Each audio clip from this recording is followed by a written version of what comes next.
What's up, guys? We're back. Claire Bay's in the house. What's Girl. good? We out in here. What's up, guys? Corey. Too long. Pause.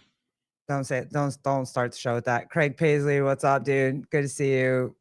Jake, Megan, always fire. Hey, we can't believe, like, went to the games, no expectations whatsoever. All of a sudden, one night I think Colleen opened her Instagram. Mhm. Mike, pool boy, my armpits hurt. No, his arm hurts. He got surgery today. Surgery. Oh, He went through his surgery. Yeah. bro, I hope you're good. Yeah. Speedy recovery, man. I know Hey, that go was like go over and give pool boy some love, dude. We want him. We want him back, working out and looking hot and eating sushi. Right? So it's really what all of us want. I mean, Yeah. not too much to ask. Yeah, for real. Yeah. So I went on Instagram and I was just looking, and all of a sudden I got a notification and got tagged, and I was like, we just got tagged in something. And so I pulled it up and I was like, holy shit, we made a list. Like a list. And I'm like, what the fuck list are we on? How are we on a list? And it was a CrossFit list. I'm like, how are we on a CrossFit like list? some of the biggest names. Because you deserve to be there. Anyway, That's sorry, right. go ahead. Like the biggest names in the media space. And I was like, we made this list. I'm going to reshare it. And then I was the one that reached out and said, just thanks so much for including us. Like, it's really cool to be on that list. Yeah. So we figured that out, and it was like, wait, kind of like what you were saying before we went live. Like, wait, we've made it, kind of. People know who we are. We are making an impact one way or another. And here we are.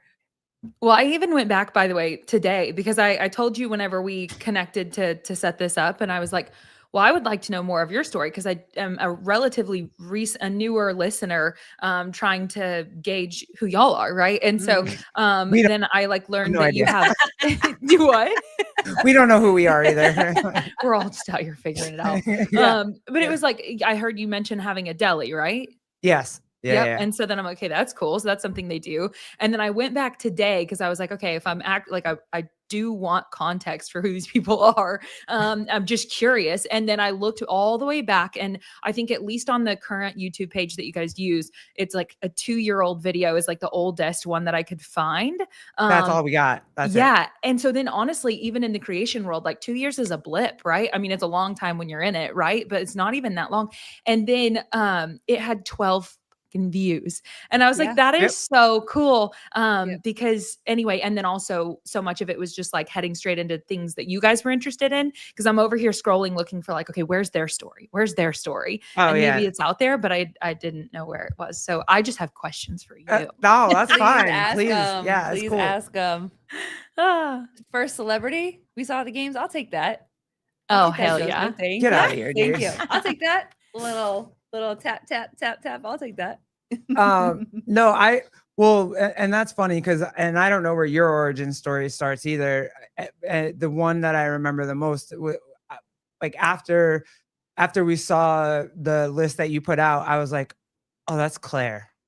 That's the Claire. Like, that's the Claire that was on the Sevon podcast with Brian Friend and Sevon.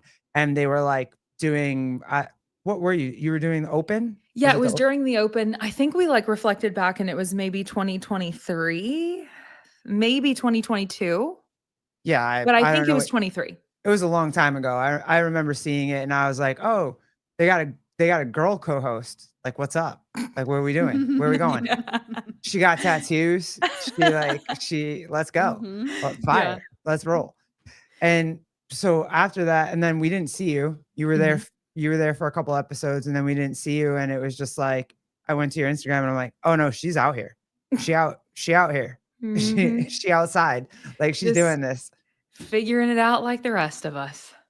And that graphic that you're referring to, by the way, just for anybody who like isn't aware, it totally was on a whim. And it was because I got mad because someone was having a podcast about how not relevant CrossFit was, and how nobody even knew the games was coming up, whatever. And so I consumed that. And then I was like, I'm going to run some numbers about relevance. And so that's all, like, that's where that was born from. And anyway, it was fun to create. Corey, 12 views is amazing. when you're trying to figure out what you're doing. It's Hell yeah. awesome. Like I take that all day, Yeah. especially the topic that you're trying to pick. 12 views is it's crazy. It's crazy to think at that point now, like looking at the numbers now, you know, obviously for her and I, if it's just the two of us, we're proud at, you know, getting 3 digits. You know, usually just the two of us, we can hit 150. If we have Jake and Jan, I don't know how much of our content you've seen, but Jake and Jan are 2 of our friends that we've met through the podcast and whatever, and they've joined our show. They had their own show, they run their own show, and they've really like been a very big asset to our podcast space. When they're on, when the 4 of us are on, we get more views. And then certain guests obviously bring more people because it's fun to talk to someone like Bill Grunler, for instance, not about numbers, but about life. People want to hear the different aspects of what Bill thinks and Chase thinks and Seb thinks and all these people that, you know, Garrett's really met through the space and whatever. I don't want to lose that. How do you star stuff? Sorry. But going, oh, I don't know. yeah, if there I you go. can. I'm not a host. I got it. Sorry. But Yeah. going back to when we first started, having 10 people look at us, even if it was only for 5 seconds, like 10 people clicked on our video. Yeah, you're like, oh no. And found us and chose to sit on there long enough to get that view. You know what I mean? 2 people, 5 people, like were that interested in us. So now fast forwarding to where we are now, it's like, oh, people really come and hang out with us and just for whatever reason want to come hang out and listen to us talk Shut about up, everything. Corey. Shut up. Just shut up. We had our little moment. You hugged me. We were fine. We loved each other. Goes to negative. I guess, did he come on an episode and that didn't go well? No, Or wait, is that one of your? No, he's being ridiculous. He came on. It was hilarious. We were talking about nothing. It was great. It was awesome. It was the quick one that we did because we had messed up times. We were having a guest on, but we screwed up what time we were all supposed to meet. So Corey jumped on really quick, and it's the thumbnail that I put of the who was it? The astronaut and the astronaut CEO. Oh yeah, did you see that? The CEO that cheated on his wife at a Coldplay concert. Oh, I used that as so the the internet missed that. It was so funny. It was amazing. Did it get good? Well, did it get good clicks at least just from the virality of that image? Yeah, it was funny. It was so much fun. Funny. Yeah. Yeah. Oh, man. Okay, so you go on the Savon podcast. How far into content creation are you when you go on the Savon podcast? Like, are you far into it? No.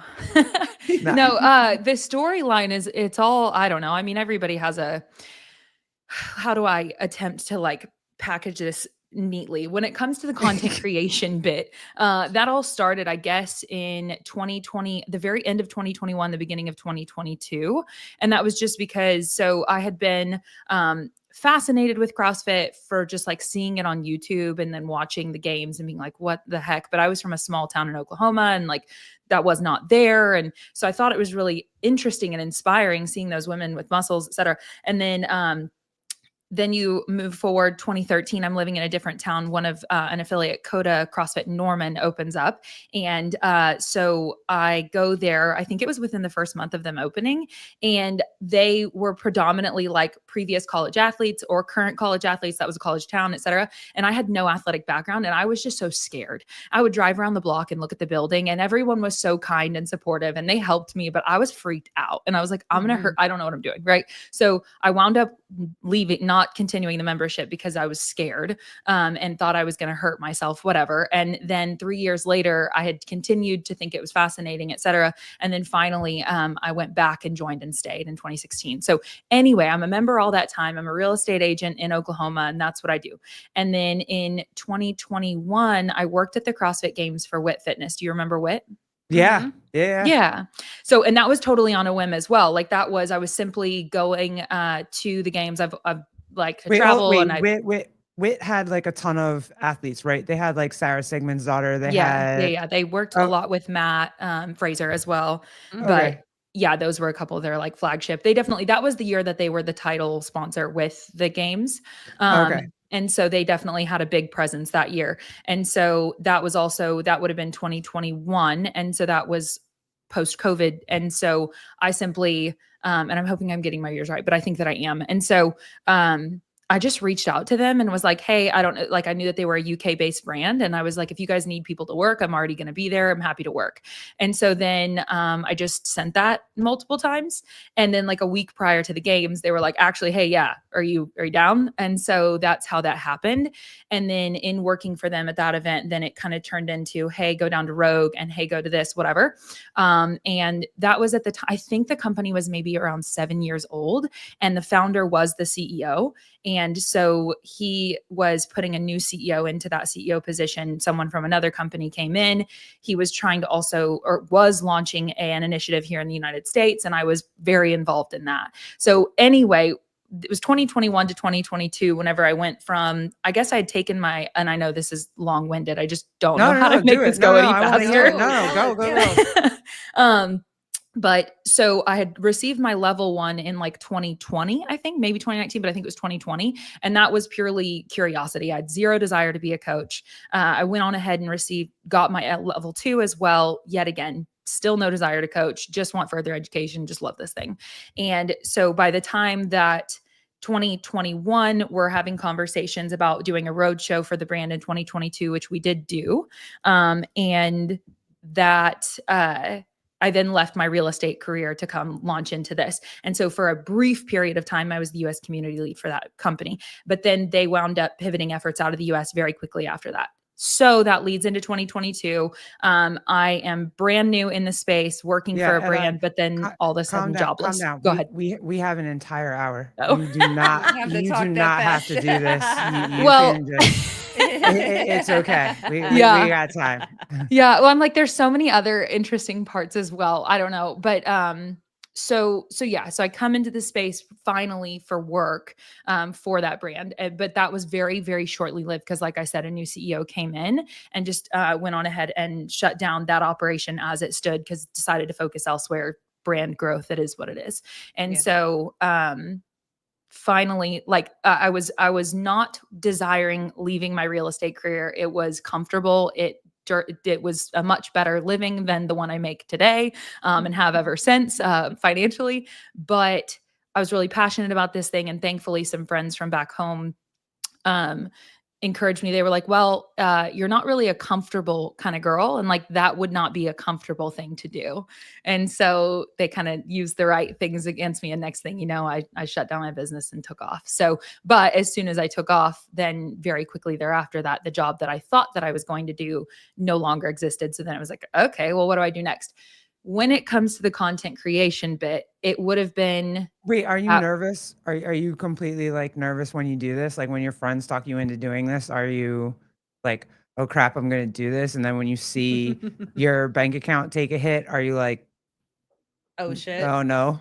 I should have been nervous so much earlier than I was nervous. I let that go. So I'm pretty reckless, or I have a history of being relatively reckless, especially professionally. Like I'm just kind of like, I don't know, we'll figure it out. And sometimes that doesn't always go well financially, but there's it's been a cool ride. Part of that story too, which then goes back before that, but I got sober in 2021, in April of 2021 as well. So me finally making like I said, by that point, I already have done the L1. I've already been around for a long time.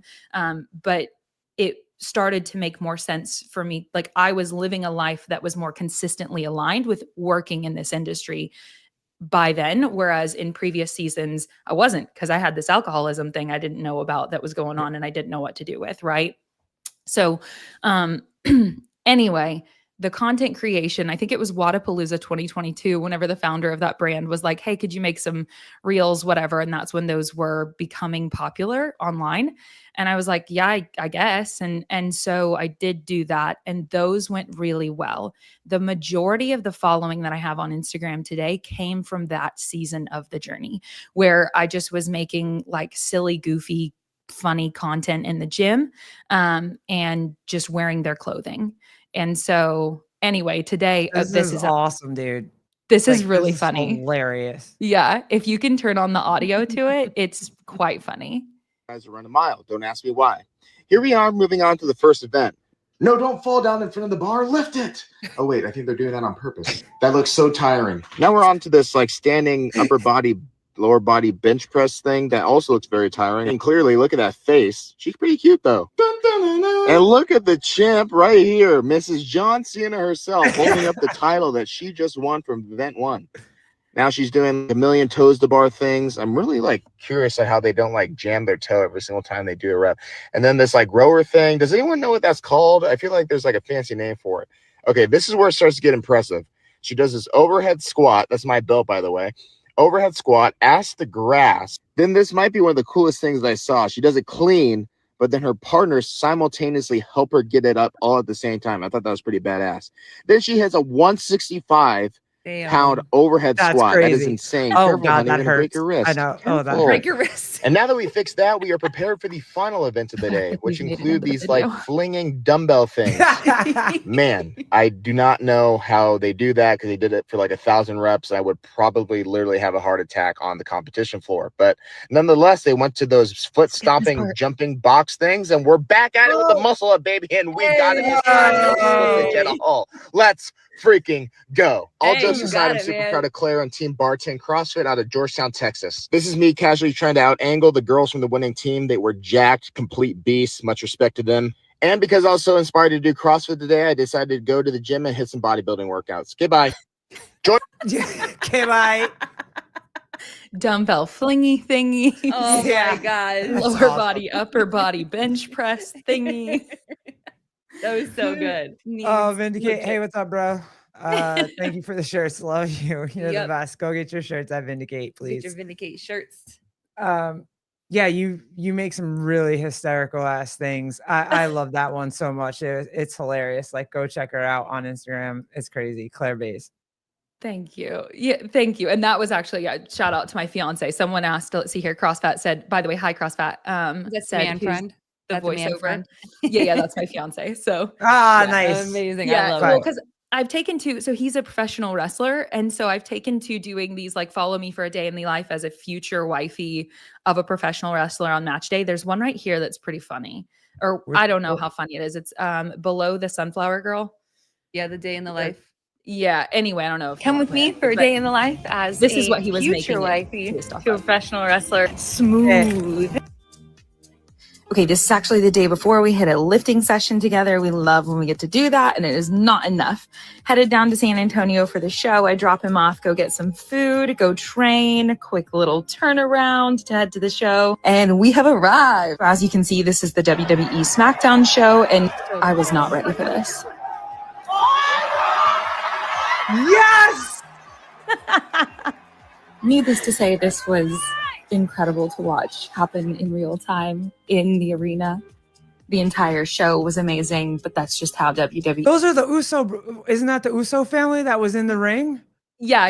'Cause So Jey Uso's the champ right now. yes. Yeah. And I think that was, let's see here. In that one, that's Solo Sakai. Sakai? Yes. Does it so That freaking he's proud of this arresting. man. Yeah. That was. Stay tuned for more. Well, Come with this would Oh have been my posted the day God, after. So, girl. yeah. I'm in love right now. Sorry, babe. I'm so freaking in love with this right now. Are you into professional wrestling? Into it? You have not watched this podcast because like I told you I'm relatively new here. I went that's right. searching to try to learn more about you. We all grew up watching wrestling and the WWF, WWE, all that kind of yeah, stuff. kind of so, delap yep. Solus. Yeah, he's kind of a big deal. Yeah, Yep. fair. Yep. That's is he just getting okay? Well, now I want to talk to your fiance. Like, He's napping right now. You want me to go grab him? No. No, those naps are important. And when we're gonna let him have that. Is he just starting to break into it right now? Yeah. Yeah, so he was a wrestler, and then he did powerlifting. All of these things that he's done, he did them in like the drug tested divisions. So even though he's like super jacked, he's 205, like 205 pounds. He's like, and he started training when he was 3 for let's see here. What was it? It was a combat thing. Anyway, at age 5 is when he started lifting weights. So if you look at how little muscle he's put on year over year, it's okay, that makes sense. But if you just look at him, you're like, that physique is insane. It's crazy. It's crazy. Yeah. But yeah, so he did the wrestling thing and then he was a power lifter. He got a bodybuilding pro card in the natural division when he was like a teenager. And then he went on to jujitsu, got his black belt in 5 or 6 years. Like this guy's a freak. Our backgrounds couldn't be more diverse from one Right. another if we Oh, tried. you guys are the Right. funnest couple ever in It's super history. cool. Yeah, it's super cool. I mean, and then in the past couple of years, he's turned his gaze to this professional wrestling thing because now he can take all these different skills and so on. And even while doing all of the, like during jujitsu, he just came to understand that mobility was incredibly important. And so like he can do the splits and even his overhead mobility is pretty remarkable considering how muscle bound he looks as well. So yeah, he's whoever said, Kenneth said, show muscles or go muscles. I would say there are definitely go muscles. Yeah.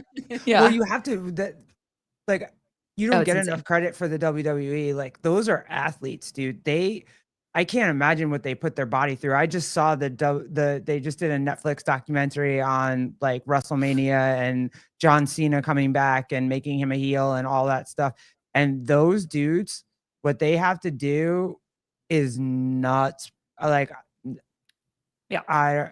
They even Well, my said first it. time seeing one of the rings be broken down, I mean, I knew that it made noise and I knew that they told me that the pad was nothing too exciting, but seeing it broken down, I was like, you are shitting me. Like that looks like an old worn out Walmart. Like it's not even nearly as much as like a jujitsu mat. I mean, anyway. Yeah. What they put themselves through is insane. Sorry, babe. And then like go for it. But because I'm geeking out now. No, go Who's the chick? Rhea Ripley. Yo, she's the goth girl, babe. Do you remember in that? Yeah. She's the goth girl. Mm-hmm. She is an Amazon. Because she's so much taller than everybody else with her out there, and she does. I'm gonna look up how tall she is. She's probably as big as Annie Thor's daughter. She's probably like. I know it's so sad whenever we think that there's a tall CrossFitter as a female, they're only like 5'7". Yeah, mommy. Yeah, y'all are actually tall. She's 5'7". See, I told Annie Thor's daughter. I thought Annie was like 6 foot. They and look she's tall. not. They are not tall. No, babe, we are tall. I know. You Okay, are fine. 6 foot. I give and up. I'm 5'11". We are tall. But she is like, and CrossFit said some shit about me and being the biggest fan of China. I was not, dude. I really wasn't. That was not like it's not like I didn't like a woman in pro wrestling, but you could just tell she was on a million steroids. You knew she was. Which one? China. Do you remember China? Oh, no. So I knew nothing about professional wrestling until now. The last couple of years. So she was the original. She was the original girl that like she picked up a dude and slammed him. It was like she could pick but she was geared out of her mind. You could tell. You knew. You just knew. Mm-hmm. Yeah. These girls now, they're athletic. Sure, they have muscles, but they're not like as big as Triple H. You know what I'm saying? Right. And mommy, they're very marketable. Dude. Yeah. I'm a fan. CrossFit, if you want to say that, I'm a fan of mommy. She's good, dude. The 9th wonder of the world. I hope he's referencing Rhea right now. She was marketed as that because she just was that big. And China. Yeah, China. And she probably was 5'7", but she was like, she had shoulders like Triple H. She was on like 90s sauce. Yeah, for sure. Absolutely. Yeah, and they've got at least one at the Performance Center right now that's in developmental talent that definitely gives this vibe. For sure. I loved her in the documentary, and now I'm on Netflix watching Monday Night Raw, and like I'm in my glory right now. It's that's the Unreal. I think isn't that what it's called? The Unreal series. Yeah, that's the documentary. Yeah. Unreal. Yeah. It's crazy. Yeah. Yep. All right. Sorry. Back to you. I mean, I think it's a fascinating topic. We can totally go there. I don't know if the audience sounds like they're kind of with us though. No, we talk about wrestling all the time. We debate wrestling all the time. Who is the GOAT? Who's not? Who's the favorite? Who has the best intro music? We debate wrestling all the time. Yeah. Okay, wait. So who do you believe is the GOAT? Both of you. Whoever. Let's see. Colleen, you want to go first? Oh, that's a tough one. because my favorites were Stone Cold and The Undertaker. Those were I don't think I could pick one GOAT, but I think that era was just so good because then you have Mick Foley, who Oh, was if she Mankind. did, she would be loved by the world. Oh my God, Daniel Bryan in WWF. Oh my God, Yeah. dude! Like, I've 100% thought that should be her next move. yo, Like, her after CrossFit, go over there. her versus Rhea Mhm. Ripley. Could you imagine? It would be, That would be so It would good. be epic. yes. Yeah. No, I think she'd be great in the WWE. Okay, sorry. Absolutely. Yeah, Undertaker. But yeah, that era was just so good. But I always say, like, yeah, the men, I'd have to go Stone Cold or I'd have to go The Undertaker. Female wise, I think China was the trailblazer for women to believe that they could stand in the ring with men, not saying necessarily competing against men, because that was her issue. And when you listen to her documentary and that kind of stuff, it got to a point where nobody would fight her because she wanted to continue to fight the men. She didn't want to lower her standards or her abilities to face the women because she felt like she was bigger than them, and so I think that she was the trailblazer for women to believe they could even get in the ring against other women. But my favorite female You couldn't market her, though. There's no way. Was Lita. Lita was, yeah. The Hardy Boys and Lita. But I still, so Wait, how old are you, Claire? First, hold on. 33. Okay, you're with Colleen. All right, cool. All right, yeah. So she was my But I don't know that name because yet again, I've lived under a rock. Lita was the first Ripley. Like, she was the original Ripley. Okay.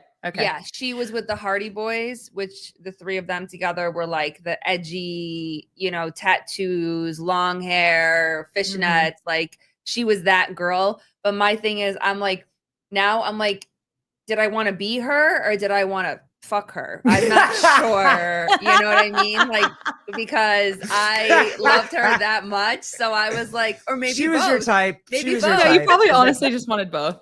Maybe definitely both. your type. But I didn't realize that until obviously I got older. But yeah, so those are my favorites. For women, for me, it's Ric Flair's daughter. Charlotte, amazing. Yeah, Charlotte, she's amazing. Forever and always, she'll be the queen of women's wrestling for me. And then I would say The Undertaker, but then I would also say just The Rock, because he kind of changed the game. Like, he changed the way you did promos. He changed the way that you were kind of a heel and the good guy at the face. He was like a baby face and a heel. Same as Stone Cold. Yeah. I mean, even three. Cena today, as much as Cena's like, I mean, he's still both. Dude, the fact that they made him a heel, it was great, and thought that people were gonna hate him. His talent on the mic is something else. I mean, a lot of them are, but he's pretty, and that's what, like, with Jimmy getting into this world, it was like he's developed all these skills as an athlete, and now he wants to layer on this acting skill. And watching him cut promos and stuff, I'm like, how do you do that? Like, not only are they these athletes that do these flips and do all these different and throw each other around and all the crazy things they do in there, but literally, like, being able to cut a promo. Very impressive. That was, I'm sorry, Jake, but that was and I was a big Ultimate Warrior fan too, but that dude could not cut a promo to save his fucking life. Like, he was awful at promos. You had no idea what that dude was saying at any given time. Nothing, none. And it's like, I loved him. I did. I loved the Ultimate Warrior. When his song came on, I was all about it. But look, shut your mouth. He was horrible, bro. He was absolutely terrible at promos. He was not. What are you? Oh, you're usually sensible. What is happening right now? You just didn't understand it. Did you have childhood trauma? Like, what is going on? What are we doing right now? God. Okay. Sorry. I don't know how we got here, except for the fact that I cannot wait to talk to your fiance. Yeah. It's cool. It's super cool. Do you want to babe, do you have anything, or can I backtrack? No, go back. Okay. Backtrack. So you are now you said right out the gate, you started making your little reels. That was at 21, 22 time frame. I'm sorry, I Yep. didn't mean to say little reels. They're obviously No. gigantic reels, but They are little. They happen on your phone and they're short and they're little. And they were little and funny originally. So then it was interesting to try to pivot into like, oh, and now she's a coach. And people were like, what the heck is going on here? But yeah, so that was 2022. And so then it would have been when you guys saw me for the first time would have been 2023. And so that like succession is I go on that road show for WIT in the spring of 2022. And then I moved to Austin, Texas. And then I no longer have the job I thought I would have. And so then I started coaching because by then, and it was funny whenever we went on that road show, one of the things that we did activations in like 2 to 4 facilities a day. And it was so like 2 to 4 CrossFit affiliates. It was so much fun, but straight out of the gate, the founder was like, hey, you realize that you hold a level 2. So like, it would be appropriate for you to be coaching. And I'm like, yeah, but that's not what I do. And then next thing you know, I got pushed and pushed and pushed into it. And so finally started coaching. And now I love it. But yeah. Are you a full-time coach now? Yeah, but I do a lot of one-on-one work. I was coaching classes through the end of December of last year. And I'm feeling someone asked way earlier. I think Ed asked way earlier in the chat if I was getting my level 3. And yes, I am working on that right now. So I do plan to get that done. And then as far as like coaching classes, I want to get back in there and coach group fitness. But right now during the week, as far as in-person work goes, yeah, it's just one-on-ones. Yeah, that's how I was. So I got my L1. We were part of a gym and then COVID happened. And then what ended up happening was the coaches that were at that gym wanted to stay home. They didn't want to come back to work. And, they had their own issues and feelings about coming back to work and having to follow the guidelines of. And you were getting more money from the government. Yeah. Like if you didn't have a job, you were getting You were like staying home, getting $600 a week or something like that Yep. during COVID. So Yep. And how long did they actually keep y'all locked down? we're in New York. We were locked wasn't- down forever. Yeah. My deli wasn't technically an essential business.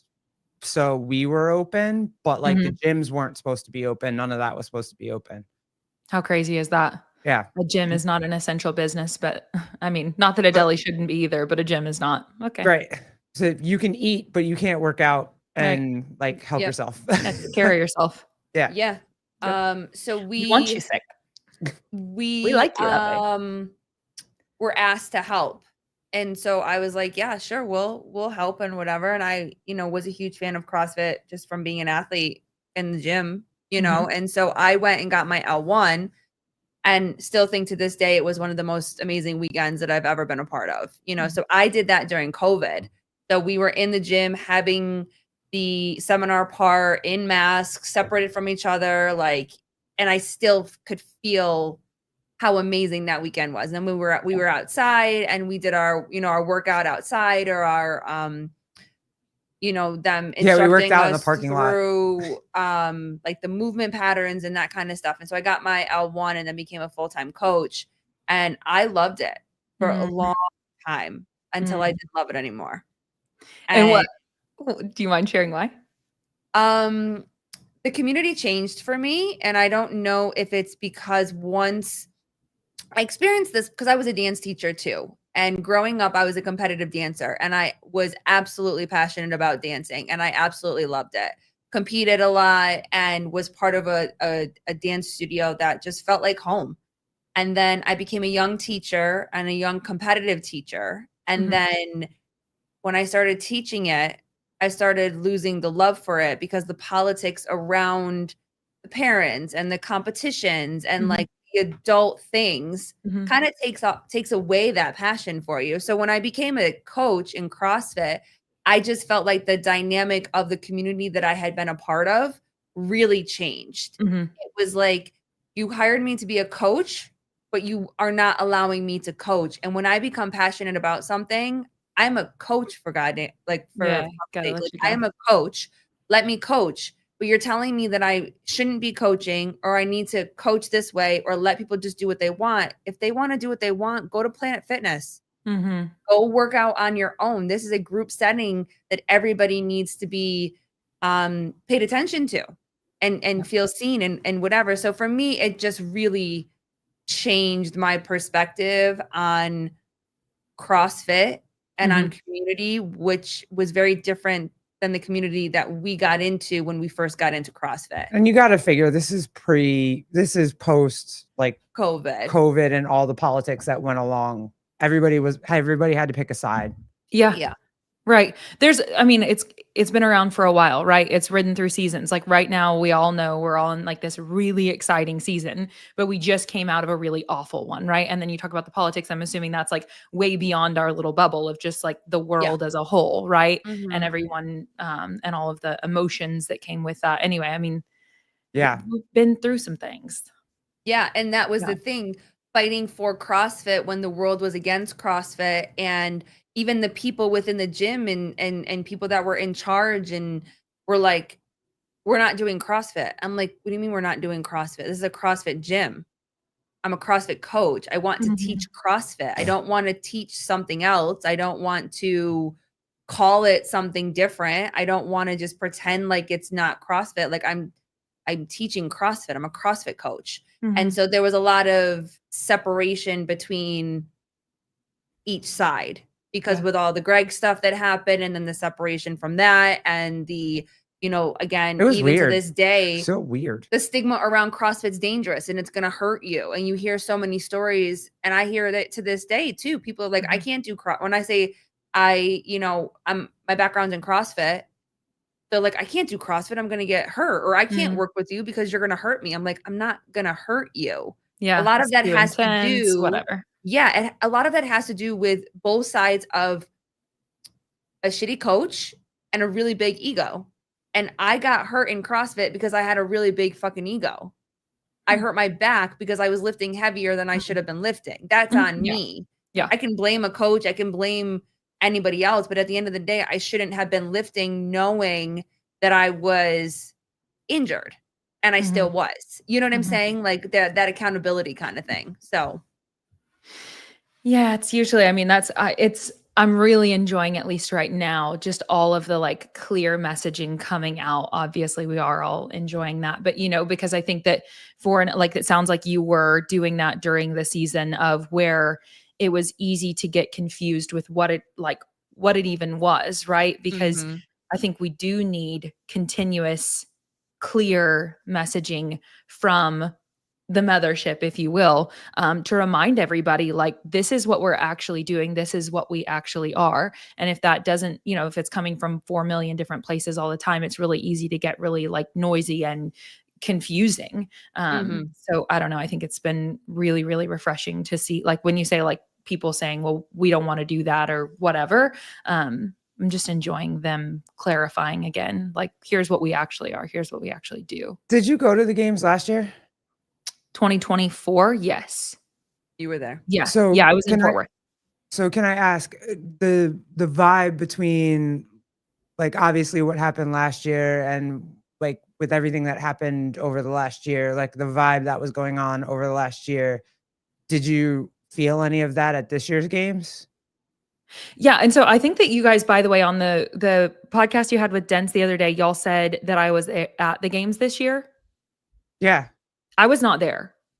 I thought you were. Yeah, no. And, but you guys moved on to something else so fast. I was like in the chat typing that, like, no, I wasn't actually physically there. I was doing shows with CJ from home and whatever with it. Oh, shoot. No, I was not in Albany. So as far as like, I have that experience, out of the last 5 years, I've been to 3 of those CrossFit games, but I was not at the games this year. And that just came down to, like, if it's an expense exclusively for me right now, I have to make a decision of what that, what that looks like, because launched into a different industry for work and made some reckless decisions financially, and we're out of that hole. So anyway, if it's not actually for work, if I don't have a role to fulfill, then sometimes I just, So instead, CJ and I did watch parties and all sorts of fun stuff, but I was not in Albany. Yeah, it was super fun.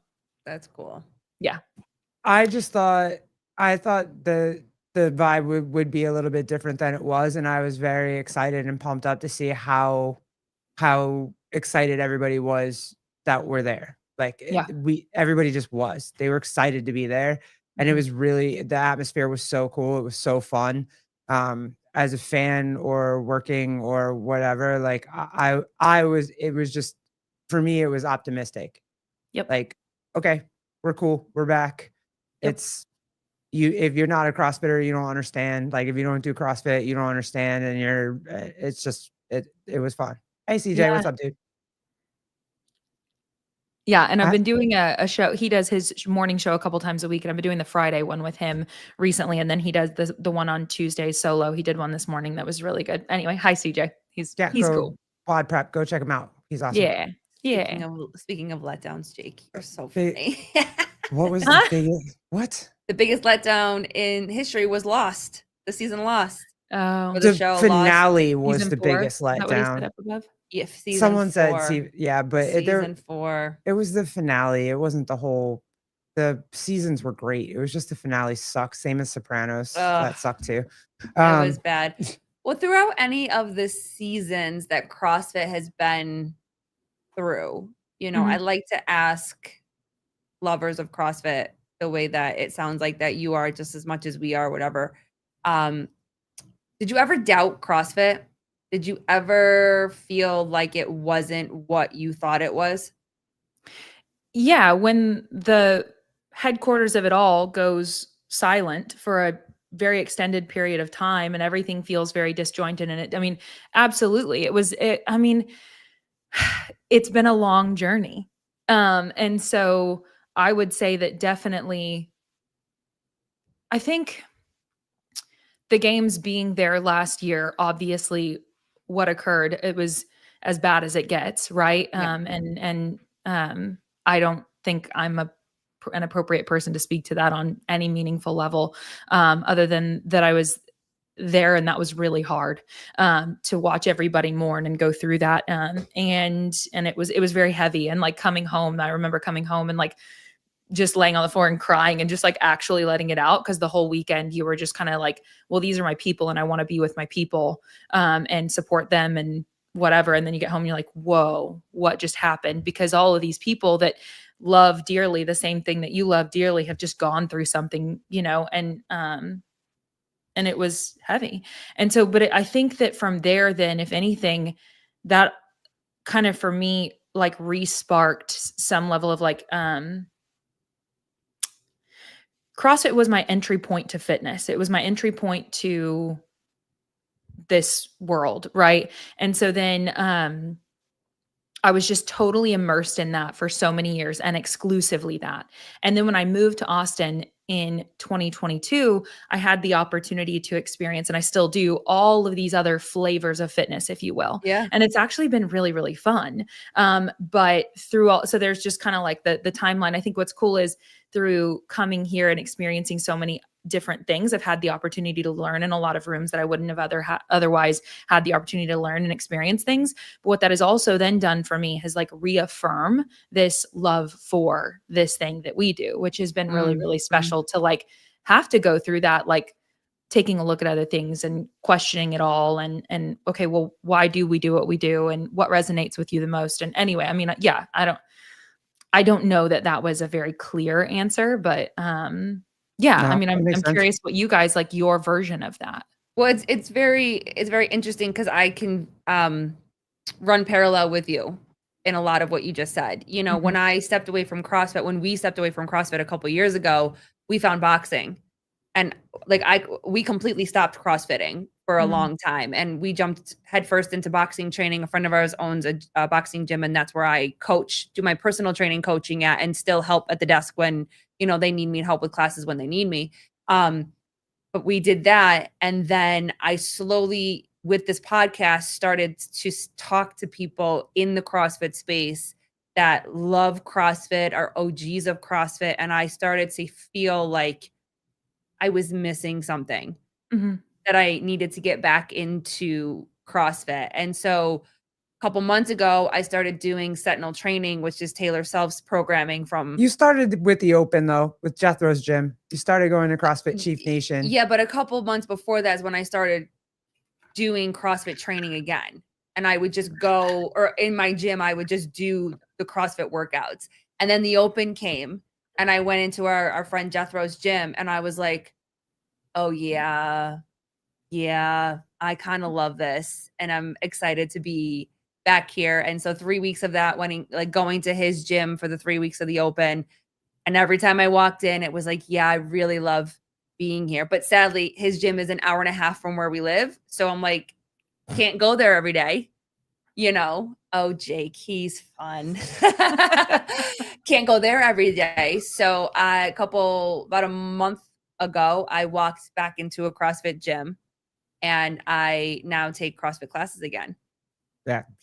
And I'm in it. And that video that CrossFit just put out, that height video, like I'm going to pull my level 1 material back out. I'm going to read it again. I have to go renew my level 1 anyways. My it's overdue. It's coming up or whatever. So might go back and just renew my level 1, might be crazy enough to do my level 2. And get your level 2. I just feel get my level 2. Yeah, because the literature for the L1 is out there. And I will say, it's out there for both, but the level 2 is such a different experience and you've already had that one. And you would have, we have this prayer in this recovery world that I'm in. That's like have an open mind and a new experience with whatever in life. And I love having that. Going back through and reading the level 1 literature and studying for the L3 and then just everything. I think it's been really special to go and look back through that to get a better understanding. I think I talked about this maybe a little bit on the WOD Prep show, but maybe not. But just at first introduction to it, it was fascinating, but I didn't, you can only soak up so much so fast. Right. And so I really enjoyed it, but now coming back to it, it's so cool because my own ability to study it deeper or process it differently or, to remember. And then the level 2 obviously is just a completely different education. And so layer on top of what you've already, you do whatever the hell you want, but also like the L2 school. Yeah. You're not alone. The Jeremy says, do the level 2. What do you, and you're working on your level 3 or are you going to get your level 3? Was that what that yeah. Yeah, I just submitted the application and it was approved for the level 3 because you apply to get it and you have to like submit your hours and have your couple different ducks in a row. So anyway, I submitted the application, it was approved. And so now I'm just studying and I need to actually schedule my exam. Have you ever thought, would you ever want to, obviously I have no idea what the process is, but like seminar staff, like a red shirt or do you remember, Colleen, in your level 1, did they ask you about where you want this to go? Like, do you want to be an affiliate owner? Did they ask you those things? It was so long ago. It's possible that they did. But for me, it was just always wanting to coach. I just wanted to coach. Yeah. Okay. And so yours was from the jump, I want to coach. So, and I think that was probably most people who took a level 1 were either, that was the goal was coaching. And I guess anybody in the chat who's taken the L1, if you know or you remember as well, I'd be curious your perspective. I think that they asked that question and it was just funny to me because like I said at the beginning, I just wanted the education. I actually didn't want to coach. So the seminar staff thing, it's kind of the comparable to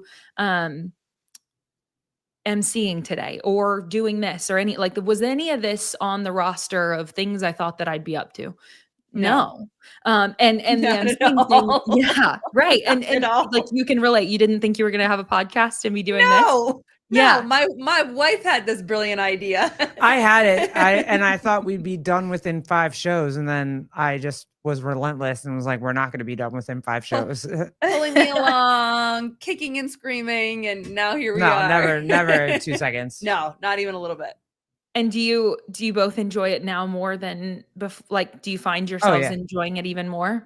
Yeah. So much so that I'm crazy enough and I started my own series and I jump on this fucking podcast by myself when she's at work in the middle of the day. Yeah. Way different than when we first started. That's different. Awesome. Yeah. And it was, I actually caught a little bit of the one that you did earlier today, by the way. Oh, thank you. Thank you. Yeah. So anyway, with the seminar staff idea today, that actually is of interest, which is just a wild thought. If you take it all the way back, was that ever something that was on my radar? No. Is that something today that is like, oh, that's pretty cool. Do you understand what's happening here? Open an affiliate Glitten's box where everyone has a the euphemism for box. You know what I mean? Yeah. Got it. Dude, I Well, love you. looks like you're going to be an affiliate owner. I mean, Thanks, KDL. I You're our got that. manager. I got that crazy idea too. And I don't know if you experienced this as a coach too. And I think Souza talks about it on his show, is this idea that coaches believe that they can own an affiliate and that they can do things better. And so when my old boss was going through seasons where she wasn't sure if she was going to keep it or not keep it, and whatever, like Garrett and I had conversations of like, we could do this. We could run an affiliate. We could own an affiliate. And there was, I think at one point there was aspirations to possibly own my own at one point, just because I was so in it. I was so into coaching, wanted to be at the gym every day. And I was at the gym every day. But then fast forward a couple months down the line of being in that gym 7 days a week and having to deal with, I was running the gym because my boss had a full-time job. She had another different full-time job. So I was running the gym day in and day out every morning. But you can't have two people in the family that both own a business that have to run it themselves. Like there's just, And we have a child. and we have a So I was kid. going Like, to say, there's no way. and you have little Garrett, right? Yeah. Yes. Yeah. Or little G. Yeah. Okay, wait. Little G. We're yes. Hold on, I really want to get to this with you. I could probably talk We're to gonna you go forever. all I know, over I the know. place. That's what we do. I do. Wait, I have one question before we. Oh. Can I ask one question real quick, Yeah, Colleen? no, You're taking classes on a consistent basis. What is your favorite thing about returning back to classes? Why are you enjoying that so much? Ooh.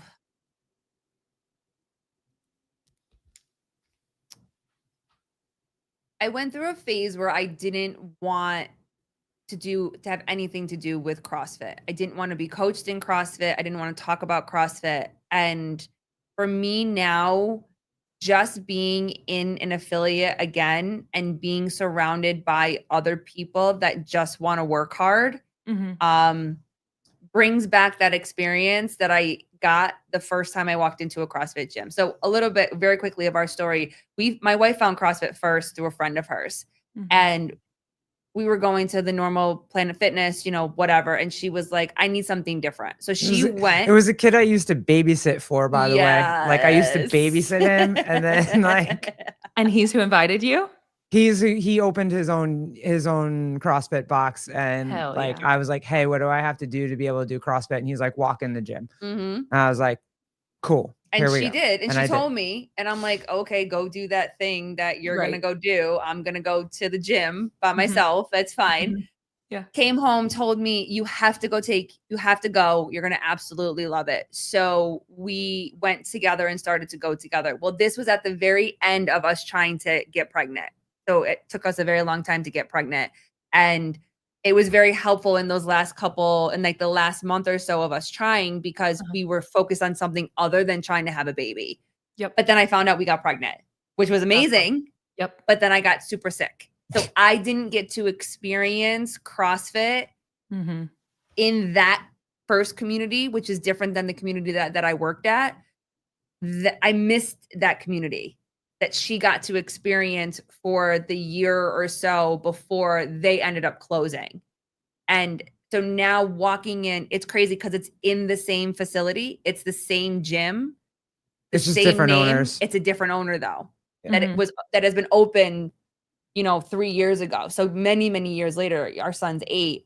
So walking into that gym feels like home in a way, even though it's a different owner, and he's fantastic. And I just feel that like this is where I'm supposed to be again. So I would say that's probably it. Yeah. Yep. I love it. Yeah. Yeah. I went on. You can like you can get her if you want to get her. Like go for it. If you want to ask her. all the questions. Yeah, ask all the questions. I know they you usually want. I know. And ask Garrett all Garrett, the you said you were questions. gonna ask something. So I feel like we should pivot back over. Okay. Where were you taking it? I was going back. Because I want to know after the you went on the Sevon podcast a couple times with Brian and Sev, and then you disappeared. We didn't know where you were, and then you started your Instagram channel, and now you're an MC and a podcast host, and you have a humongous Instagram. And like, so what? Instagram first, MC podcast host, MC Instagram podcast. Like when you go on Sevon's podcast for 2 episodes, and then you have like 85,000. So No, it's like the truest example of just like, I don't know, you just figure stuff or you just like try a bunch of stuff till you figure it out, right? And figure it out. LOL, when do you ever figure it out? But figuring out where you fit or I guess for me, like where do I provide value to the space is something I'm really that's like what I'm digging into is like, where are you? Okay, you love this thing. It's been really positively impactful for you. It continues to be. Where can you be positively impactful for it? Right. And like, that's kind of the journey that we're on. So let's see, with all of that. Yeah. So I was invited on the podcast in 2022, the Savon podcast, I think twice. I still have like today, great relationships over there. Like I get along with everybody. They've been super supportive. But I hadn't, then after that, I didn't get invited back. And so I was like, I don't know.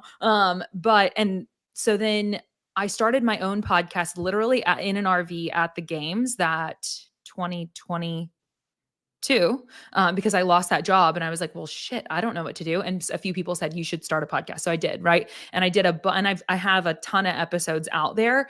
Right now, I am not actively recording that. And it took different shapes and forms. And I think it's been a really cool experience so far, but I'm not running my own. I am simply co-hosting the one on Moab Prep channel with CJ on Fridays. And as far as podcast space, that's the extent of what I'm doing there.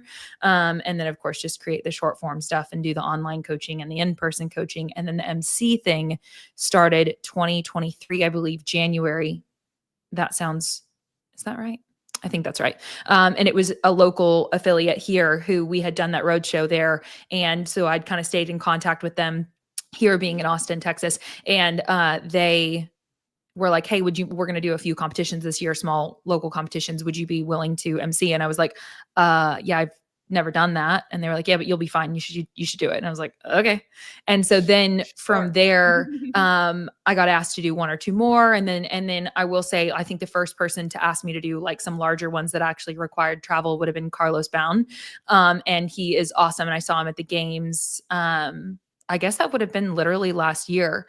By then I'd done a small handful and he was like, hey, is that something you're doing now? And I was like, actually, sure. Yes, that's something I'm doing now. And so then I went and did Pensacola Beach Brawl, which we have one coming up in September. And it is ridiculously fun. The Fittest Beach Party. I feel like I have to shout it out. It is the 26th through the 28th of September this year. It's a biannual. Anyway, so I went down there and did that one and it's just picked up steam since then. And I will say that as of this year, I started to do my own reach outs and say like, hey, this is, if you're looking for an MC, this is something that I'm interested in doing. And so started to pursue that. And it has been the coolest thing. Because if you'd have ever told me that like, hey, you're going to work those events you used to watch for so many years, or you've been watching for so many years. And by the way, you're going to convey to the live audience what's happening. I'd be like, huh? What's it's prep super like cool. for that? Because at the games, there are heats where it's just the MCs that are like calling it. Like there's no play-by-play like on the broadcast. Yeah. You know what I mean? The play-by-play is the MCs. And like Heidi, what was the other guy's name? I forget his name. There were two MCs at the games. Oh, at the games? Yeah, you had KYKY and then Dylan were the primary two. Yeah, Dylan Lutzke. Mm-hmm. And I was like, oh, cool. They were just feeding off of each other with it. Both of them could stand on the other side of the floor. But when you're by yourself, like that's got to be crazy. What kind of prep do you have to do for that? Yeah, it depends on, of course, that like there's what is the size of the event? How many heats are you running through? How many hours are you working? Are you on the floor with multiple individuals? Like it just depends on the event. Obviously, like I would say, and if there's a handbook on how to do this, I haven't seen it. So I'm just riffing on my own personal experience so far. And I think obviously having a really good understanding of what this thing is that we do is really important. And so being able to convey some of like what the athletes might be feeling. And then, and it is, you're riding the waves of it's quite a ride. It really is a performance. And KYKY and Dylan are like remarkably good at it. Oh, they were my so gosh. good. Yeah. It was Pensacola Beach Brawl last year would have been the first opportunity I had to work with Dylan. And he's a great one that, any chance I get to, like on that event, we're working different floors. So we're not getting to share the same floor very much at all. But any chance I can be listening to him. And I think it was the Atlas Games last year in Canada was the first time that I shared a floor with someone else and learned the little cues about going back and forth and how to do that. And so, yeah, it's, there's, I mean, yeah, preparation wise, I suppose preparation is consume a lot of this stuff and be a practitioner of this thing as well, because then you really do have an upper hand on understanding, yeah, like even what these athletes are going through, you know, in the moment. Yeah. Do So, you have and if anybody has any tips, throw them my way. Right. Yeah. Yeah. I was gonna ask you, with everybody that you have met, seen in the space of MC, you know, especially in CrossFit and stuff like that, have you reached out to anybody specifically, almost like from a mentor kind of perspective of like, hey, not that I'm gonna hire you, but like, can we just sit down and chat about, you know, some tricks, some tools to kind of navigate what the floor looks like and how, you know, they've been so successful with MCing? Yeah. Yeah. I mean, and that's a great question. And like to take into consideration is there more reach outs that I can do?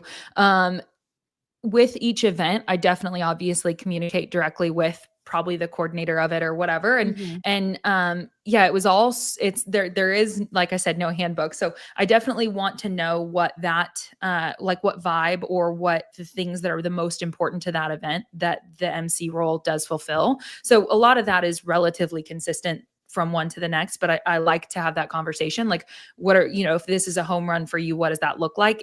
This role? But then I also do ask for constructive feedback. And so that could be from the actual event owner organizer, that could be from people on the media team, that could be on, you know, that is going to be from other MCs that I'm working alongside or anything like that. So it's a lot of that too. And I will say that CJ, who is being really kind in the comments, that's one of the things that we connected over, that he programs or works together with the team to program the Coda Iron Games, which is also happening later this year. And that's Love it. Let's go. in Colorado. The weekend for that one, he's going to put it in the comments before I can get to it, is my hope. But because it's later this year. Anyway, that one is awesome. So he works that one. And that was, I told him, as well as a handful of people at that one, I'm like, hey, give me constructive criticism if you've got it. And he gave me very, very pointed, like, I like it when an MC does this thing, you didn't do that here, whatever. And so those have been such helpful little pieces, because as soon as someone makes me aware of that, okay, boom, I can work on that, you know? And so that's been really helpful. And yeah, but I mean, that's, I guess, most of that. Will most people do that for you? Like, if you do ask for like criticism, or you do ask for help, or you do ask questions, will most people do that for you, or is it more?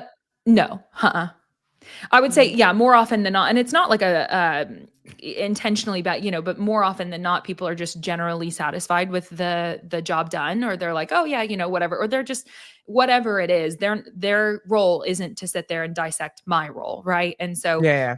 yeah, and so, but I just kind of try to say, yeah, in advance, what would make this successful? What would you like to see from this role? And then throughout it, maybe I'll mention to a few people, like, if there's anything that you can identify that should be done differently or could be added in or anything like that, receptive to it. But for the most part, the feedback is just, no, it was just great, you know, which is cool. Nerves? You get nervous? It's funny because I like to make jokes about this as like, dissociation is a skill that I learned really young. And so I use it in that role. And so I don't know if that's really that funny. Good thing or a bad thing. Yeah. Yeah. But here we are. So anyway, in that role, it's, you are performing, like to me, you have a very clear job to do. And so it's a performance. And so if anything, something like this, where it's just you and your real opinions and so on, would certainly be more nerve-wracking than doing that role, because I understand the assignment, you know? Yeah. And so I think actually, no, there's less nervousness around that. What's the, I mean, your man's in the WWE, you're a big face in CrossFit. You guys are always have to be socially on, right? So what's the adrenaline dump? What's the after you guys do events together or go out together? That's got Is to it be silence? good. God, Just- I would not have a radio on. Vindicate said it. I don't know how MCs do it, but she's got it even 20-fold because her fiance is in the WWE. So like you come home from him being at work and you were just surrounded by 100,000 people. Yeah. Do you just not turn on the television ever? Like, No, we literally don't have one. no, I mean, I have my computer that we're on right now, but there is not a television in the house. Oh, Aaron Fraser, thank you. Coda Iron Games, October 4th, 5th. Thank you very much for that. Vindicate also wants to know real quick before you answer that, did Claire do Monster Games as well? I did not. No, I would have loved to have, but I did not. But yeah, so I'm an extrovert through and through. If we haven't picked up on that, it's Yes, obnoxious. Yeah. So, and it's he not is obnoxious, but you are. Oh, he's not? No. How the hell is he? He is a very intense person. And so like when it's time to perform, he gets to use all this energy. It is this alter ego that comes out of him. And when he's in there and he's like slapping himself or whatever he's doing, like I'm like, hey, listen, if that energy is in there, that seems like a great outlet to get it out of there, And so yeah, but for him it is exactly what you said. Like it's like chill out. And I will say after a long weekend, after an event, I will usually like DoorDash something, and just I will sit in silence after an event for sure. So I do that. But that recharge is probably a shorter stint of time than a more introverted person would probably need, maybe. And then for him, yeah, the adrenaline dump. Go ahead. No, I was gonna ask you, how did that make you feel? Because like I'm like that. I'm the same way as your fiance, and I don't deal with nearly like a 10th, 5th, like of how many people that your fiance deals with. But like I literally have to cater to the public all day, every day. And so when I come home, like I need to just veg out doing something else. And for a while at the beginning of our relationship, she was like, why don't you love me? Why won't you talk to me? Why? Like, I want to tell you everything about my day today, right now, 5 minutes after you got home. And I'm like, shouldn't you want to come sit upstairs and talk to me all day? I haven't can't seen do you all it. day. I Like, can't do it. I shouldn't you can't want to do do it. that? Yeah. I can't do it. Yep. Like, how did you have to learn that? Did you have to learn how to cope with that? Hell yeah. Yes, I'm not alone. Yes. Yeah. Well, I have to learn to not take it personally, like Thank it you. quite literally Thank has, you. it has nothing to do with me, Claire, you can You see wanna say Claire. hello? Go ahead. Oh. You can see Claire. Hi. Hi, little G. Hi, little G. How are you? I'm good. Can you hear me? He can't Good. Oh, Oh, okay. good. Right. No, he can't hear you at all. Dinner. We would never Dinner. allow Dinner first. anything on this podcast where he could actually hear the guest. He can Fair hear enough. us, but he can't hear the guests at all. Fair enough. You never know what's going to happen. Yes, thank you. It feels personal. I feel Yes. very validated right Yeah. now. Well, us having such different, like our upbringings were entirely different. And it has been the coolest thing to get to come alongside someone like him who in previous chapters of our lives, we don't relate like at all, but we have such high levels of respect for who one another are today, but we are very different creatures. And so like, there's been a huge learning curve on that, but it does come back for us. Like there's so much mutual respect. Like I have so much respect for him and he has so much respect for me. So learning those nuances of like, yes, when it is in the morning time, when I'm obnoxiously eager to speak about whatever, or I get home and I'm ready to speak about whatever or anything, recognizing like that's just not the frequency that he's on. And that has nothing to do with me. And it is perfectly like beyond okay for him to do his thing in silence. Like that is very healthy. I don't know. That's my opinion on I it. think so too. Yeah. It takes But time to figure that out though. Totally. The dance is different and it's always interesting because sometimes the things that you talk about that work from this season to like the start of the season to the end of the season doesn't work after here. It's like, hey, we talked about this.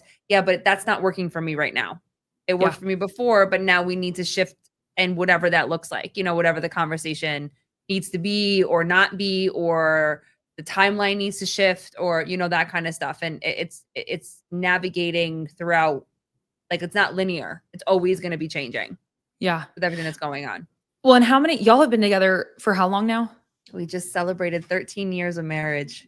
Dude. So we'll be together 14 years in December. Like we will have been together for 14 years. Yep. Yeah. Congratulations. Thank you. Thanks. Yeah, you. that is super cool. That is very inspiring. I am thank you. I was eager to, sucky. like- I was so sucky before this though. Like don't judge. Don't like yeah. I've done like in previous relationships Yes. or in like 5 Like- years ago. Or... No. Previous relationships. I was a monster. Like there was no, the years of the L word and like we're not good for me. That was not a good Teacher. That was not a good teacher. No, that was not a good influence at all. Zero. But I'm like, what do we mean? Should we elaborate on that? Oh, Have you seen the L Word? Have you ever seen the L Word? Is it a movie? It's a series. Oh yeah. Oh God. See, I live under a rock again. I don't know. Yeah, you don't have a TV. She doesn't have a TV. Remember? Oh yeah, no. that's right. Then let That's me true. not explain it. I do not want to be the influence on you. That is, I'm already watching too many shows that the chat has told me to watch, and I'm corrupted already right now in some of these shows. So watch.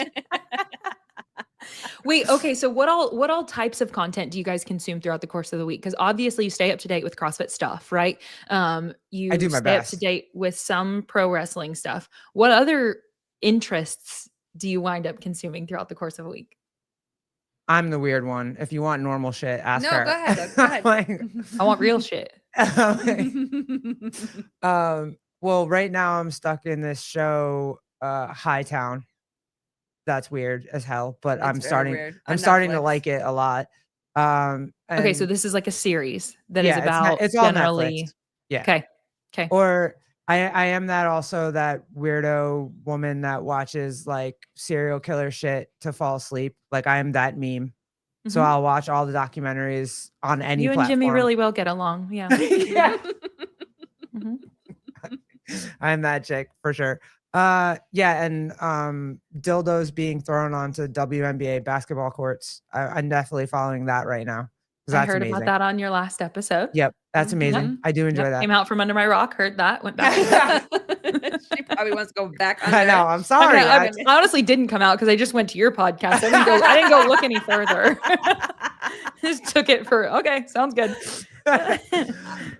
When it comes to content, she obviously consumes way more. Than I do political do. stuff too. I'll watch a lot of political podcasts. I'll watch and a lot of CrossFit. But that's pretty much But she can I can't sit through and watch podcasts. I have to if I'm going for like a walk, I'll listen to them. But like I'm Mhm. not the one that can sit and stare and watch a podcast.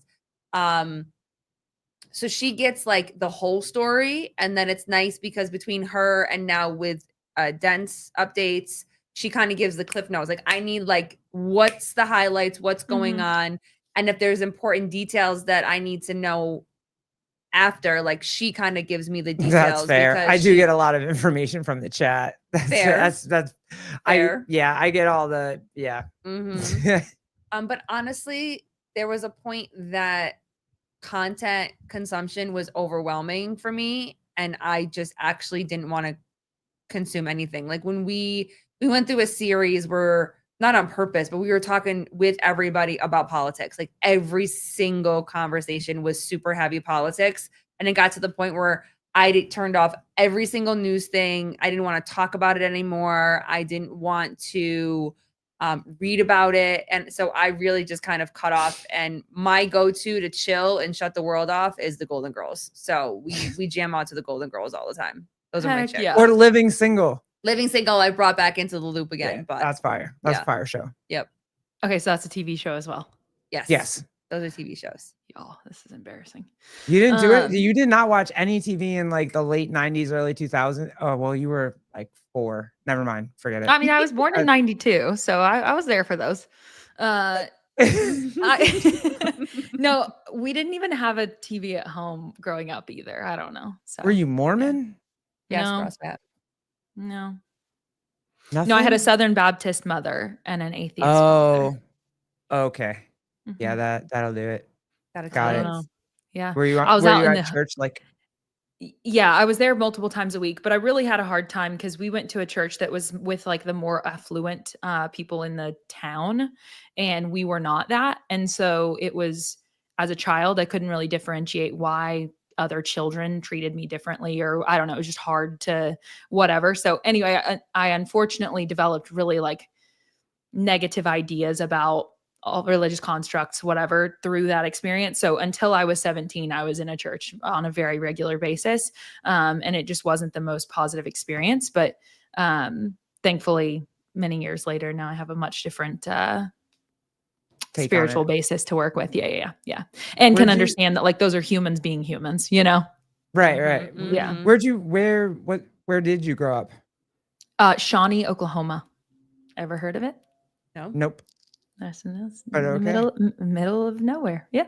Well, I learned. I mean, my grandparents were religious, but we went to church on Sundays, right? I had a normal like go to Sunday school, whatever. But my mother was an alcoholic, so it was very like kiss babies on Sunday and then lose your mind for the rest of the week, and then like she was just very good at being charismatic everywhere, but then at home she was kind of crazy.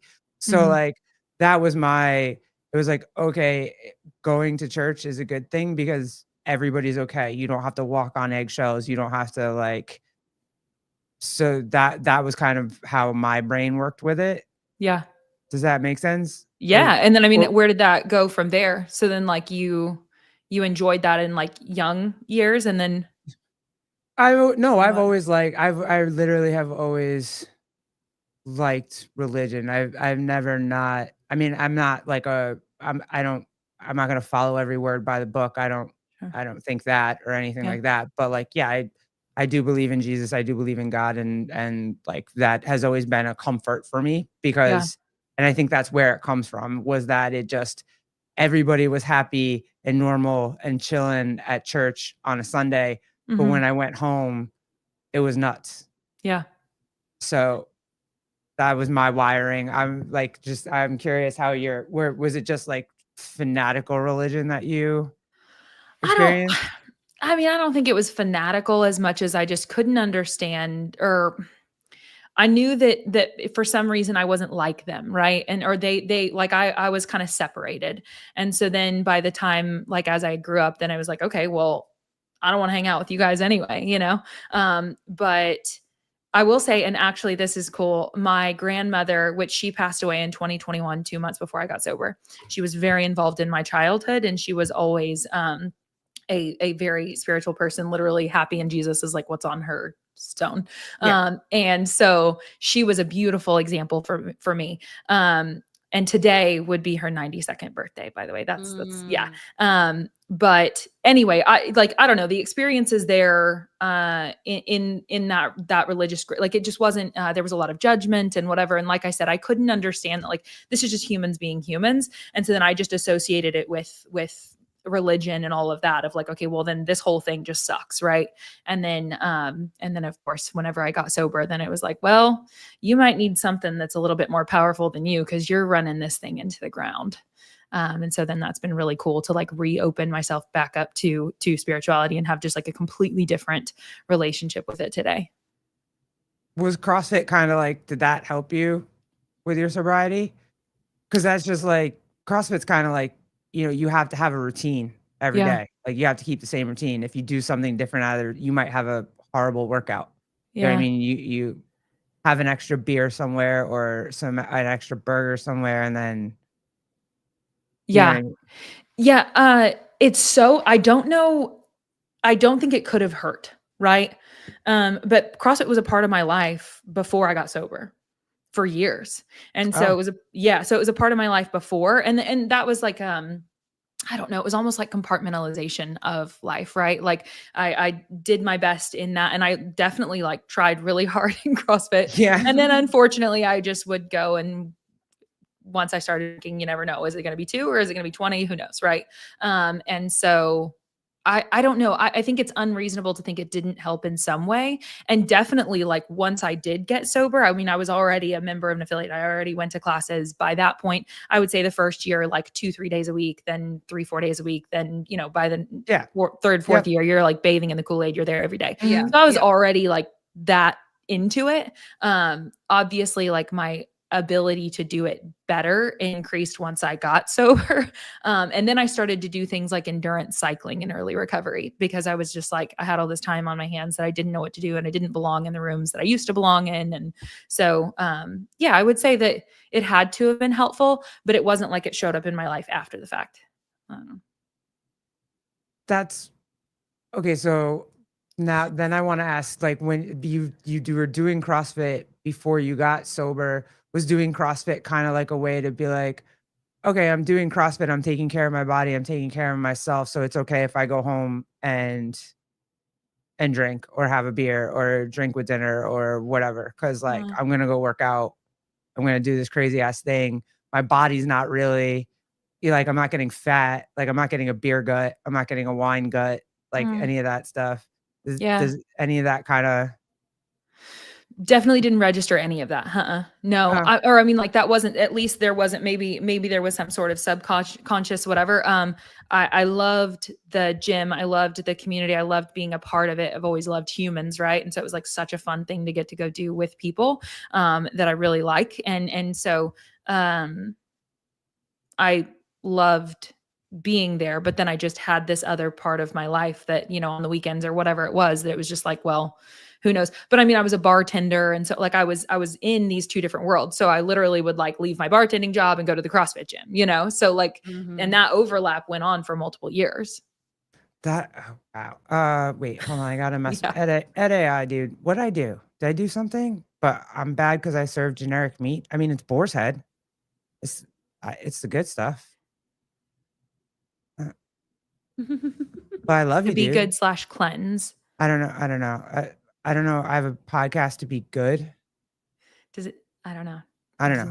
I'm not trying to hurt anybody by selling boar's head. I mean, it's delicious. It is delicious. Italian hero any day. Yeah. How long have you had? I don't want to like cut it off, but also how long have you had your deli? You've had your deli for a long time, right? It's been in my family forever. My great uncle had it I think he got it in the mid 60s. Cool. And then my grandfather bought it in 82. And my uncle has it. Now he's had it for probably 15 to 20 years. I think my grandfather retired in like 2006 or 7. So my uncle's had it for a minute, and then I'm next. So, okay, I was going to say, is the succession headed to you next? Yep. So I guess boar's no head succession. I have to pay for it. I'll be paying for the rest of my life. I can't. But you're next on the roster. This motherfucking bit. No, but I am my uncle's retirement security plan. Yes, that would be correct. So, what are some of the specialties there? Like, what are some of the things that you, I don't know, you enjoy about it? We're a complete, and this is probably terrible to say, a complete hangover breakfast deli. Like you go out on a Saturday night. We're in the Hamptons, so like people go out on Friday, Saturday, Sunday. They come in, they get 2 eggs, kielbasa cheese, 2 eggs, bacon, egg, and cheese. Like we're bagels, rolls. Like we have all fresh bread every day, and the jam. Sevon asked me once if we had Reubens. Yes, we have Reubens and turkey nice. Reubens and all kinds of stuff. So like now, if you want a CrossFit body, our deli probably isn't the place for you. But like. For a little snack here and there is a good thing, you know. I mean, when we got married and I moved down here, I gained a lot of weight. Let's just put it that way from eating. Damn, Boar's Head is deli. Damn, Publix. Ouch. I don't know what Publix is, so I don't even know if what I'm saying is right. But that's a grocery store. Oh, is it? Mm-hmm. Oh, okay. All right. So I don't know. I'll go for it. CJ said, "What's the name of your deli?" Oh, Ted's East End Market. It was my grandfather's name was Ted's, but most of everybody my age knows it as Arts because that was my uncle Art. So it was Arts for a very long time, and then my grandfather changed it to Ted's, so it's Ted's Market, Ted's East End Market. Okay, heck yeah. And then pub sandwich. Cool. Yeah. Pub Yeah, I was gonna sub. say, what's your favorite thing from your deli? Both of you. Oh, that's a tough one. Breakfast wise, 2 eggs over easy, bacon and cheese. That's like the jam. And if I'm trying to be healthy, we can change it up a little bit. Yeah, but, you like can try. the jam is 2 BC over easy eggs, though. I like the runny eggs. And then so they have some specialty heroes that have been the same since Earth had it, right, babe? Everything has been like Yeah. literally. That's why everybody loves us, because it's been the same the entire time. And there's little like tweaks that we have to things that have been around forever. The Italian hero is good. And the sushi, Joseph, stop. Always sushi, Joseph. Always sushi. And then the ham and Swiss. Yeah, Those are That the sounds ones. good. Yeah, those are good. Heck yeah. I'm probably 2 eggs, kielbasa cheese, hot sauce, and then some but probably the Italian hero is probably like Okay, so that same cheese came up for both of you. I don't even know what that is. Kielbasa cheese? no kielbasa and cheese. Yeah. I'm a bacon It's like and it's cheese. literally 3 things on it, 4 things on it, 2 eggs, kielbasa, and cheese, like American cheese. Yeah. What is kielbasa? I'm dead serious. What? Stop, Colleen. Pull up. Oh my god, She used my first. Is it a Polish sausage? Yes. it is. Yes. Okay. She used my first name. That got serious for a second. Kenneth, How it's a dare you. sausage, Claire. Damn. Going back under my rock again. It's so yeah. It's good. It's good. No, it's fun. We were serious. We got chill. It's Aaron Fraser. Now everybody's gonna want to say sausage. Where's Jake for Yep. this sausage conversation? Yep. I Oh, CJ, what's better? Pub. I don't even know what a pub sub is. Is that like at a bar? Like a hero at a bar? I don't know what that is. Oh, isn't that a chain? Not a food chain? I don't know. Kenneth said pub sub is overrated. Oh, all right. Then it's got to be a chain. I don't know what that is. Oh, Jeremy, that's terrible. I'm eating McDonald's right now because my kids forced me to. Ruh-roh. Shame. Yeah, feel the shame, dude. Before we wrap up, I know this hour and 30 has gone by so fast, but I did really want to ask you, like, what were some of your favorite things from the games? Because we had like that you saw. Did you watch the whole thing? Yeah. Oh yeah. Yeah. So- it was CJ and I doing that we did a watch party for, I don't know, a bunch of the events, and then we did recap shows. Anyway, we were in the thick of it.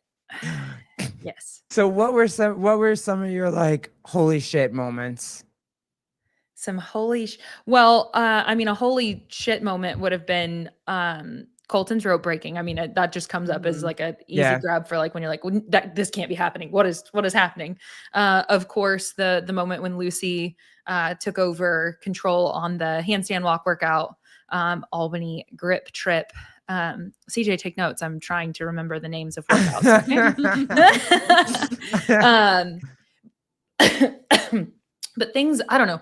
In general, it was just so, I don't know. I mean, I'm an up in my feels kind of girl, and it was super heartwarming to just, I mean, and that might sound so just like, bleh, but to see the love for this thing from everybody, and like from the athletes directly, like just hearing them talk about it. And then, I mean, of course, some of the takeaways as someone who did watch the broadcast, getting to see those little snippets about the level one and so on, and the way that they just put them right before the heats of individuals, so that way, and like, because there were only 30 of them, there was someone in the first heat that you wanted to watch, and so the viewership was really freaking high, and they just so happened to put those in there at just the right time, so people are seeing this and being exposed to it for the first time. I think there was just so much that went so well, and definitely, like, I am really grateful that CJ and I did the show that gave me an opportunity to really like experience the games from home. But obviously it was just like, I would have loved to have been there and experienced that in person as well. It was insane. Yeah. Like when Colton's rope broke, the crowd was just like the air left the room. What the and he's like running around. He ran backwards. Then they told him to run, and he was about to leave the side of the stadium and to go through where they came out of. And we're like, and everybody's just jumping rope, and we're like, This no, literally can't be happening. like, no, this is not happening right now. And everybody was like, stop. Like, and then he came stop back, the whole workout. like, Well, restart. yeah. Like, Honestly, my thought, in a situation like that at a bunch of smaller events or events that like sometimes you'll have athletes that didn't show up in time or whatever, and you'll just stick them into another heat. And so I'm like, this is the games. He can't be put into another heat. He can't have a redo. What is happening? it was crazy. And then there were some rumors, like everybody was kind of like the fans were all kind of talking. They're like, oh, is he going to get his time back? He might get his time back. Like, kind of weird. And I'm like, you're not gonna give him his time back for running, trying to find a rope. Like, shit happens. You broke your rope broke. Like, that sucks. It was horrible for all of us, but and it just, oh God, seeing It was so heartbreaking. it was terrible. Yeah. And then Ed, somebody said it. Was it Ed? Did you say it? Somebody? Oh no, Jeremy said it. Hopper almost flopping. Listen, when he failed that snatch again and again, I was like, oh shit, we're here. That's it. He's not got it. And it was so good to watch. I mean, again, I feel for him because that must have been devastating for him. But as a fan, it just made the race even closer. So, I mean, I was there for it. Sucks to say because you don't want to see an athlete struggle that much, but fuck, I was there for it. Yeah. Did you even know who you were? I've asked this question before, but did you even know who you were rooting for? Oh, this is a great opportunity to make sure that everyone knows that on the Heat One app, I definitely beat John Young. And there you go. There you go. Sing it. Yeah, we did all the bets and all the whatever all weekend, and I was like, damn, how did this work out? I will say, what's the timestamp here? I'm clipping that. 131. There we go. 131. Okay. 131. You're good. Yeah, if it'll still pull up the 2025 games. Let's see here. I can tell you exactly. I was 29th. Where was John? Let's see. Oh, she's still scrolling. Oh yeah.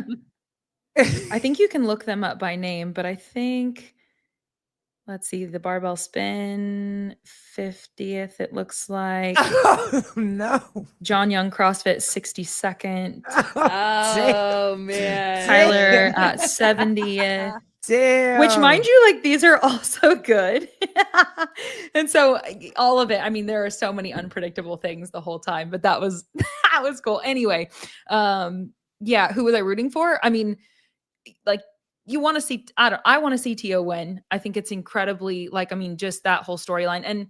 And the way that they're promoting CrossFit through their own channels and everything that they're doing, I just really appreciate that. So it was really impressive to see her. I did want Hopper to win, so that was cool. I mean, you could have, like, I was all over the place. I was like, go Dallin, go, but Jason, don't drop the barbell. Like, I was all over the place. I had no idea. Daniel Garrity, imagine winning the games and people only remember you failing twice in a row, dude, but it made the race so good. Yeah. It was so good. Well, and he was like in runners for the event, I think, too. And so then you just watch, he's just like wobbling all over. Oh man. Yeah. I can't imagine what that was like in person. Well, we said for years, watching Frazier dominate for as long as he dominated for, and watching Tia in her domination that she's been having, it doesn't take away from their brilliance. They're brilliant at what they do. Absolutely. They crush it every time. As fans, we love to see that being challenged, not in a way to take away from them, but to see if they can still rise to the occasion. So anytime that Matt didn't have the leader's jersey was exciting for us, because it was like, is he going to get it back? Is he going to get it back? We knew he was going to get it back, but what was that race going to look like? And then the same thing with Tia. Every time that Tia doesn't have the red, jersey on or the white jersey on, in any games that she's won, we're like, oh, like someone is beating her. How is she, and when will she rise to this occasion? Because again, we knew she was going to win. Was that was the fish beating Tia? Was that the handstand? No, that was Lucy. That was Lucy. Because that was right? In person was freaking amazing. And I was actually on the floor for that because we had to like broadcast right after that. that was insane because her box was right next to our box. Uh-huh. So like all of her people were like pounding on the thing, like, go, you gotta pick it up. She's going right now. Like they were losing. They're like, oh no, another one's gonna like, they're gonna catch her. You don't see her. And it was nuts. That one was nuts. I heard that whenever Lucy started to pull away, that the crowd like went crazy, that the audio levels went way the hell up. Mhm. Yeah, Yeah. it was you want Tia to win, but also you want her to be human. Like it's so much of us as fans to ask. Like Yeah. I do want you to win everything, but when you're about to not win something, we're like cheering our heads off for the person who's gonna experience beating Tia Claire Toomey. Mhm. Right. And what a freaking moment. And yeah, with the thing with Hopper, I mean, I also just like it's a, you know, in train or in the competition, that's the opportunity for them to send it so hard that maybe it doesn't work out. And so Right. you saw this like no choice but to go all the out and Yeah. like it didn't pan out on that event. But then to see that it meant so much to him that he goes in the back and from the storylines that you can hear online, you know, that he's very upset and then pulls it together and goes out there and makes it happen. Like That that's was a cool. great That's really storyline. cool. Yeah. Yeah. Yeah. But even the Ariel Lowen for third place with Olivia Kerstetter. Kerstetter, Mhm. like I That obviously final event was I everything. want Ariel to podium. I Mhm. love her. Yeah. Mhm. Fittest mom. Yeah. Well, not now, not the fittest mom now. Tia's Mhm. obviously the fittest mom, but like you In know, America. fit, In yeah, there you America, go, yeah. fit mom. But like, I wanted Kerstetter to do it. Like, I wanted her to win the event. Like, Yeah. it was such a push pull the whole weekend because you just Well, I think that's the thing too. Like whenever it's like, yeah, I wanted Hopper to win. But the truth is, I think out of the top 10, I think I'd have been happy with like 9 of Yeah. them winning, you know, like, I mean, across Yeah. the board, it was like, you want to root for these guys. And for me, where that comes from of there's so many of them that I would love to see win is because they are seeming to be very big, fans of this thing that they do. Right. Yeah. And so like Yeah. when the athlete is expressing that they are enjoying the opportunity to be there and how much it means to them, it means so much more to you and you're more invested, you know? So like seeing all those guys and how serious they were about it and how much respect and so on that they have for this thing, yeah. like it definitely makes the buy-in as a spectator greater from my perspective. Definitely. Yeah. All right, guys. Claire Bays, thank you. I feel like we could dive into our lives so much One of more. many. Unless do you have something else you want to? Well, I'm just like, oh no, I don't know. Well, I mean, I don't know when I'll get to meet you guys in person. It'll happen. It'll I just happen. don't know when. For sure. It'll yeah. You happen. guys talked about you're not going to SoCal? I am, No, girl, no. I am the most deathly afraid of flying. So like it's gonna take me a lot to go across country. But like if you're Okay. in the like closer to the east southern area, then maybe it's possible that I'll do it. But I don't see myself flying across the country anytime soon. Not yet. Sorry. Okay. Not Love yet. you. Love Not you. It's okay. yet. Well, it'll happen eventually. I don't know will. when, but it'll Yeah. happen eventually. And in the meantime, it's just cool to watch you guys do this thing, and I'm excited to continue to consume We it. appreciate you so much. You Yeah. can't even, and please go check her out over on CJ Wad Prep. Yeah. Is this an actual phone call? Hold on. You might get a phone call. Is it Jeremy? No. Jeremy, are you calling right now? I don't know. Hold on. Broadcaster. Where is it? Caller, are you there? Yeah. Hey, what's up? Hey, what's up? I'm calling from New York. I noticed your T-shirt. Are you from New York originally? Yeah, born raised. Oh, nice. Which part? Long Island. Holy shit, man. Me too. I hate them niggers. Hey, you made it. Dude, We've had him before. That's not We've the had first Wait, one. that same individual has called in before? No. Oh, No. There's like there'll be like I don't know, a couple days where it's just spam shit. Like Yeah. there was one we had with Taylor where they used the hard F word, Yep. like for gay people. really? Yeah. Yeah. We've had a couple. Yeah. It's pretty crazy. They come out of nowhere. Yeah. They literally come out of nowhere. It's like random. What a wild thing about a call-in. Yeah. It's crazy. Like Yep. Sevon had that whole podcast where Yeah. there was nothing but jail guys calling. Yep. Yeah. It just happens sometime. So, hey man, What a way to end the show. dude. That was like, whoa. Yep. Oh, It- okay. Yeah, no, it happens. That number I've never seen, but it wasn't like one of those weird, it wasn't a spam number. It wasn't like Yeah. a car commercial or some shit or whatever. Yeah. So, but it happens, dude. It Yep. is what it is. All Send right. it to lap. Hey man, that and CrossFat, that wasn't Jeremy. No, it was No, not it was Jeremy. not Jeremy. Ah, That was not Clarification. Jeremy. But girl, thank you so much. Really appreciate it. And like I was trying to say beforehand, if you go over to CJ Wad Prep, watch her on the Wad Prep YouTube show. They're awesome. Hell yeah. Morning shows Yeah. all the time, right? Yeah. He does Tuesdays and Fridays. Right now, I do the Fridays with him. I am going to go to Columbus for the Masters games with the WOD Prep crew. They're doing a lot of stuff there. And so I think we'll be doing some live podcasting from there as well. Okay, awesome. Yeah. Fire. Awesome.